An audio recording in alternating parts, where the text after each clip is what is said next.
नमस्कार। आइए सबसे पहले देखते हैं हम आपकी कनिष्ठा उंगली। कनिष्ठा उंगली ज्ञान की सही डिसीजन की उंगली कहलाती है। जीवन में सही समय पर सही निर्णय लेना, सही बुद्धि का इस्तेमाल करना, ये सब बहुत ज़्यादा ज़रूरी है। और कनिष्ठा उंगली के लिए कहा गया है, अगर ये सूर्य के प्रथम पर्व तक ना पहुँचे तो ये जीवन में व्यक्ति से बहुत अथक प्रयास कराकर जीवन में सफलता देती है। यानी जीवन के अंदर संघर्ष एक ऐसी चीज हो जाती है जो कि जीवन जब से शुरू होता है और जब तक अंत रहता है तब तक जीवन में संघर्ष लगा रहता है। व्यक्ति अपने जीवन में गलत निर्णयों के कारण भी नुकसान प्राप्त कर लेता है।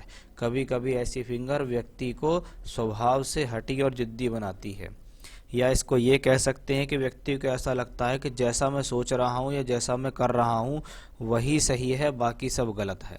तो ये कनिष्ठा उंगली, जो कि धन के लिए भी जानी जाती है, एक नेगेटिव इंडिकेशंस आपकी सबसे पहली उंगली ने यहाँ दिया है।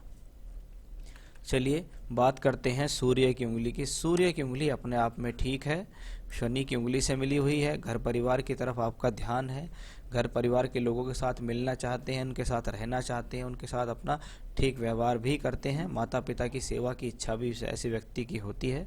सामान्य रूप से मान सम्मान के इंडिकेशंस हैं। कोई खड़ी हुई लाइन आपकी इस रेखा पर मुझे खास दिखाई नहीं दी। शनि की उंगली कर्म की उंगली कहलाती है, और कर्म की उंगली पर जब इस प्रकार के कभी कभी ये कट के इंडिकेशंस देखते हैं तो व्यक्ति को आर्थिक समस्याएं परेशान करती हैं। यानी जीवन में ऐसी स्थिति भी होती है हैंड टू माउथ, पैसा आया पैसा चला गया, पैसा आया पैसा चला गया। कभी कभी ज़रूरत पूरे करने के लिए व्यक्ति लोन भी ले लेता है, उन लोन की किस्तें भी अदा करते रहता है। तो वो इंडिकेशन भी यहाँ दिखाई दी। बृहस्पति की उंगली पर पहले ही पर कट है, दूसरे पर भी कट है। ये इंडिकेशंस एक अच्छी मैरिड लाइफ के संकेत भी नहीं देता है। यानी कहीं ना कहीं मन अंदर से परेशान रहता है, क्योंकि उंगली थोड़ा टर्न लिए हुए है। पैसे को कमाने, पैसे को जागृत करने की इच्छा तो बहुत ज़्यादा रहती है कि जीवन में धन हो, लेकिन ऐसे लोगों को जीवन में बहुत अधिक प्रयास के बाद धन प्राप्ति होती है। बुध का पर्वत थोड़ा दबा हुआ पर्वत है और उस पर खड़ी हुई इस प्रकार की ये रेखाएं भी पूर्ण रूप से ठीक नहीं है। पर्वत भी इतना अच्छा नहीं, उंगली भी अच्छी नहीं। फिर से इंडिकेशंस आया कि भैया व्यापारिक तौर पर तो आप जीवन में कभी प्रयास मत करना कि मैं जीवन में कोई व्यापार कर लूं तो मुझे उससे फ़ायदा मिल जाएगा। बाकी पर्वत उथला है, दबा हुआ है, इसका मतलब जीवन के अंदर ये स्थिति धन के लिए संघर्ष कराने वाली स्थिति रहेगी, जिसमें दिमाग का बहुत ज़्यादा अहम रोल रहेगा। यानी गलत डिसीजन से बचना होगा भविष्य में भी। दो ये रेखाएं निकलती हैं। कुछ लोग कहते हैं कि दो शादी की रेखाएं हैं, लेकिन मेरे अनुसार ये कहीं ना कहीं पत्नी की तरफ से सहयोग कराने वाली रेखाएं हैं। सूर्य के पर्वत पर सीधी कोई रेखा नहीं गई है, एक रेखा यहाँ टेढ़ी होकर निकली है जो जा तो सूर्य पर्वत तक रही है, जिसको कहते हैं धीरे धीरे काम करते रहो, धीरे धीरे अपने कार्य क्षेत्र में मान सम्मान आपको यहाँ मिलता रहेगा। कभी कभी अगर व्यक्ति अपने जीवन के शुरुआती समय में प्रयास करता है तो सरकारी कार्यकाजों से लाभ, सरकारी ठेके से लाभ, सरकार के लिए काम करना या सरकारी नौकरी भी प्राप्त कर लेता है। ये बुद्धि की बहुत सुंदर रेखा आपकी उंगली में है, इसको कहते हैं ज्ञान की उंगली। ज्ञान की रेखा, बुद्धि देने की रेखा, समझदारी देने की रेखा, वो आपके पास है। शनि पर्वत पर जब जब रेखाएं खड़ी हों तो ये एक धन के लिए इंडिकेशंस देती हैं। शनि पर्वत अपने आप में बहुत बेहतर स्थिति लिए हुए है, जो कि वर्तमान की स्थिति से देखें और भविष्य के ऊपर के बारे में सोचना शुरू करें तो ये कह सकते हैं कि आज की स्थिति से आपका जो फ्यूचर है वो ज़्यादा बेटर रहने वाला है। ज़्यादा अच्छे धन के स्रोत, ज़्यादा अच्छे धन की स्थितियां आपको आने वाले समय में ये शनि पर्वत पर खड़ी हुई लाइनें यहाँ दे रही हैं। किसी प्रकार का कोई मछली या कोई अन्य चिन्ह यहाँ बना हुआ नहीं है, लेकिन खड़ी हुई रेखाएं अपने आप में पर्याप्त होती हैं। बृहस्पति पर्वत अपना आप में सम पर्वत है और उस पर एक रेखा यहाँ बुद्धि रेखा से निकलकर ऊपर की तरफ जा रही है। व्यक्ति अपने जीवन में मेहनत करता है, योजनाएं बनाएगा और कहीं ना कहीं स्वयं के बल पर मकान बनाने में भी वो सक्षम हो जाता है। बात करते हैं हृदय रेखा। हृदय रेखा जब शुरू से लेकर और मोटे स्वरूप में चलते हुए बृहस्पति पर्व तक पहुंच जाए, व्यक्ति बहुत ज़्यादा दिल से प्रयोग करने वाला होता है। यानी दिमाग से कम दिल से प्रयोग ज़्यादा करता है, हर बात को दिल से सोचता है। दिल से सोचने के कारण उसके मन के अंदर टेंशन्स, तनाव, भावुकता, डर आदि पैदा होते हैं, क्योंकि ये बृहस्पति क्षेत्र तक जा रहा है। इसका मतलब मेरे मन में कोई भी गलत विचार किसी के प्रति नहीं है, ना मैं किसी का अहित चाहता हूँ, ना मैं किसी का बुरा चाहता हूँ। कभी कभी ये स्थिति व्यक्ति को भावुकता के स्तर तक भी ले जाती है। बात करते हैं मस्तिष्क रेखा, जो काफ़ी बहुत ज़्यादा पीड़ित है। वो क्यों है? शुरुआत में देखिए यहाँ क्रॉसेस बने हुए हैं। जब शुरुआती तौर पर मस्तिष्क रेखा पर क्रॉसेस होते हैं और आप यहाँ देखिएगा ये रेखा यहाँ से निकल के यहाँ कट गई, उसके बाद एक और मस्तिष्क रेखा का उदय यहाँ से हुआ। इसका मतलब है जीवन के जो 30 वर्ष हैं वो तो आपने जीवन में बहुत अधिक संघर्ष से गुजारे हैं। 30 वर्ष के बाद आपके जीवन में कुछ बेहतरी होनी शुरू हुई है कि हाँ अब लगता है कुछ आमदनी ऐसी हो जाएगी जो एक स्थिरता देने वाली आमदनी होगी, या इससे आप कुछ कर लेंगे।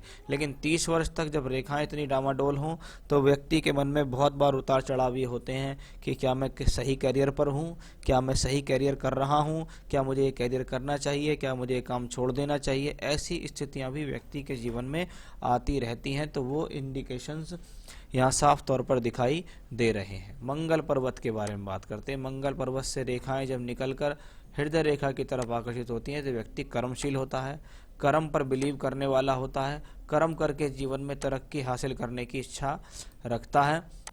लेकिन जब यही मंगल रेखाएं आगे निकलकर राहु रेखा का रूप ले लेती हैं तो इसको कहते हैं जीवन में संघर्ष के साथ सफलता देना। जीवन में कोई भी कार्य हो रहा है वो संघर्ष के साथ हो रहा है, बिना संघर्ष के कार्य सफल नहीं हो पा रहा है। चलिए अब बात करते हैं हम आपके द्वितीय मंगल पर्वत। द्वितीय मंगल पर्वत अपने आप में ठीक है। यहाँ से निकलने वाली ये रेखाएं, ये साहस की रेखाएं कहलाती हैं। किसी प्रकार के झगड़ा झंझट कोर्ट कचहरी की स्थितियाँ यहाँ नहीं हो रही हैं। चंद्र पर्वत पे कुछ रेखा छोटी छोटी हैं जो छोटे छोटे यात्राएं इंडिकेशंस दे रही हैं। कोई बड़ा और ख़राब संकेत मुझे यहाँ दिखाई नहीं देता है। एक क्षेत्र में आपका थोड़ा ये भी देखता हूँ, देखिए यहाँ पर आपको काफ़ी सारी रेखाएं एक दूसरे को काटती हुई, क्रॉसेस बनाते हुए दिखती हैं। ये कभी कभी स्थितियाँ हृदय के ऊपर बोझ के रूप में मानी जाती हैं। व्यक्ति मन से बोझ लेता है किसी चीज़ का कि यार मैं परेशान हूँ जीवन में, जितना प्रयास कर पा रहा हूँ उतने मुझे एफर्ट्स कर पा रहा हूँ, उतने मुझे सफलताएं नहीं मिल रही हैं। वो स्थितियाँ यहाँ शो कर रही हैं। जब इस प्रकार से रेखाएं होती हैं तो कभी कभी इन परेशानियों के कारण पत्नी के साथ संबंध भी खराब होते दिखाई देते हैं। तो वो इंडिकेशंस भी यहाँ आए हैं। भाग्य रेखा के बारे में बात करें। एक भाग्य रेखा चंद्र पर्वत की तरफ से निकलती है जो कि यहाँ सीधी चली जाती है। दूसरी भाग्य रेखा आयु रेखा में से निकलती हुई जाए। कभी कभी ये व्यक्ति को पैतृक रूप से सपोर्ट, घर परिवार की तरफ से सपोर्ट दिखाने की कंडीशन को भी शो करती है। और जब भाग्य रेखा चंद्र पर्वत से निकलती हुई दूर स्थानों पर जाके सफलता दिलाने के योग दर्शा रही है। यानी व्यक्ति अगर जन्म स्थान से छोड़कर किसी अन्य स्थान पर जाके काम करे, रोजाना टूर ट्रैवलिंग्स करे, यात्राएं करें, तो उससे उसको लाभ मिलता है। तो अब देखिए ये 35-36 वर्ष के बाद एक रेखा यहाँ से निकली। रेखा तो सीधी जा रही है, उसको सपोर्ट भी मिल रहा है, लेकिन ये देखिएगा रेखा का स्वरूप धूमिला है, धूमिल है, और उसको राहु रेखाएं भी लगातार काट रही हैं। यानी ये व्यक्ति के जीवन में लगातार संघर्ष को शो करती हैं। आपकी वर्तमान की उम्र 51 वर्ष है। कहीं ऐसा भी लगता है कि जीवन में 45 वर्ष के आसपास कोई बहुत बड़ा परिवर्तन आपकी लाइफ में हुआ है। इसको कभी हम कहते हैं नौकरी छोड़ना, कभी स्थान परिवर्तन करना, यानी ऐसा कुछ। उसके बाद यहाँ आप देखेंगे कि रेखा यहाँ से एक उठ के चली है, फिर एक रेखा एक साइड वाइज चली है। ये साइड वाली जो रेखा है ये आपको जीवन के लगभग 52वें वर्ष से सपोर्ट करना शुरू करेगी, और 52वें वर्ष के पे सपोर्ट करते हुए ये आपको धीरे धीरे आगे ले जाएगी। जैसा कि मैंने शुरू में भी बताया कि जीवन में 55वें वर्ष का समय के बाद का जो समय है वो आपके लिए एक ज़्यादा बेहतर समय रहेगा। ये राहु क्षेत्र से निकलने वाली रेखाएं होती हैं जो कभी कभी व्यक्ति को अचानक से बहुत ज़्यादा काम या अचानक से धन दिला देती हैं। एक रेखा देखिएगा ये यहाँ से निकली है आयु रेखा से। इसको भी मैं वही कहूँगा कि भी 45 वर्ष के बाद एक स्थिति आपके जीवन में ऐसी आई ही जो इसको कह सकते हैं कि ये कुछ आपके लिए बेटरमेंट था। मंगल रेखा इस हाथ के अंदर देखिए, बहुत सुंदर मंगल रेखा। जब मंगल रेखा इस प्रकार से हो और बाद में देखिए सपोर्ट करती हुई मंगल रेखा नीचे तक जा रही है, यानी कहीं ना कहीं एक ईश्वरीय कृपा है जो आपको सभी प्रकार की झंझटों से, परेशानियों से निकाल लाती है। आप फंस जाते हैं लेकिन आप वहाँ से निकल कर बाहर आ जाते हैं। ये आई आपकी आयु रेखा, जो शुरुआती तौर पे बहुत अधिक संघर्ष दिखाने वाली है और बाद में इस आयु रेखा को सपोर्ट किया है यहाँ से निकलने वाली एक मंगल, एक तरीके से मैं इसे आयु रेखा ही कहूँगा, जो नीचे से कुटुंब क्षेत्र से निकल रही है, यानी अच्छी खासी आयु रेखा के संकेत हैं।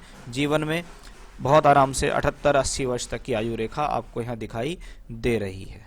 अब बात करते हैं शुक्र क्षेत्र। शुक्र क्षेत्र पर कोई सुंदर रेखाएं मुझे यहाँ नहीं मिली।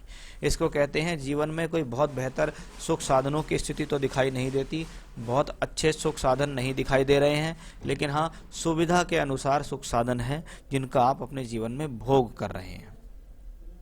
संतान क्षेत्र पे देखें तो मुझे आपकी खैर एज काफ़ी हो गई है, अब हो सकता है उस समय आपको संतान की रेखाएं जब आपको संतान पैदा हुई हो, लेकिन आपके हिसाब से मुझे कोई संतान रेखाएं दिखती नहीं। वैसे ये स्थितियां पत्नी के हाथ से ज़्यादा देखी जाती हैं। यहाँ पर भी देखिएगा ये शुक्र क्षेत्र काफ़ी पीड़ा में है। जब इस प्रकार के क्रॉसेस बॉक्सेस वगैरह बन जाते हैं तो ये मन के अंदर लगातार पीड़ा, बेचैनी, परेशानियाँ देते हैं। शुक्र क्षेत्र देखिए यहाँ भी काफ़ी पीड़ित है। व्यक्ति साधनों के लिए मेहनत कर रहा है, साधनों तक पहुंच नहीं पाता है, बहुत प्रयास करता रहता है, लेकिन उसके जीवन में उतनी मज़ेदारी नहीं आ पाती है।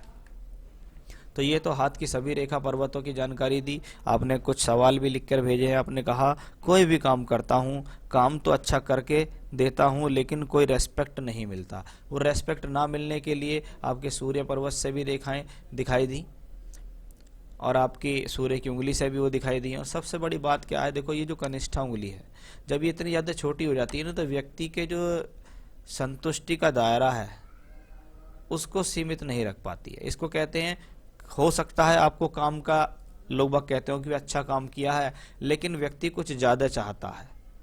मैं तो ये कहूँगा कि अगर आप उस क्षेत्र में और अधिक मेहनत करेंगे तो शायद आपको जो प्रॉब्लम्स आप फेस करते हैं वो नहीं होगी, क्योंकि कनिष्ठा उंगली का इस प्रकार से दिखाई देना यही शो करता है कि आपको लगता है कि आपने बहुत कुछ किया, लेकिन वास्तव में आपने उतना कुछ किया नहीं होता है।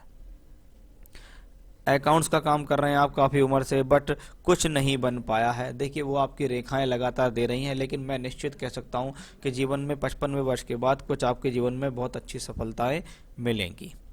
अच्छा काम करूं तो भी फैमिली में बुरा सुनता हूं, वो भी यहाँ साफ तौर पर दिखाई देता है।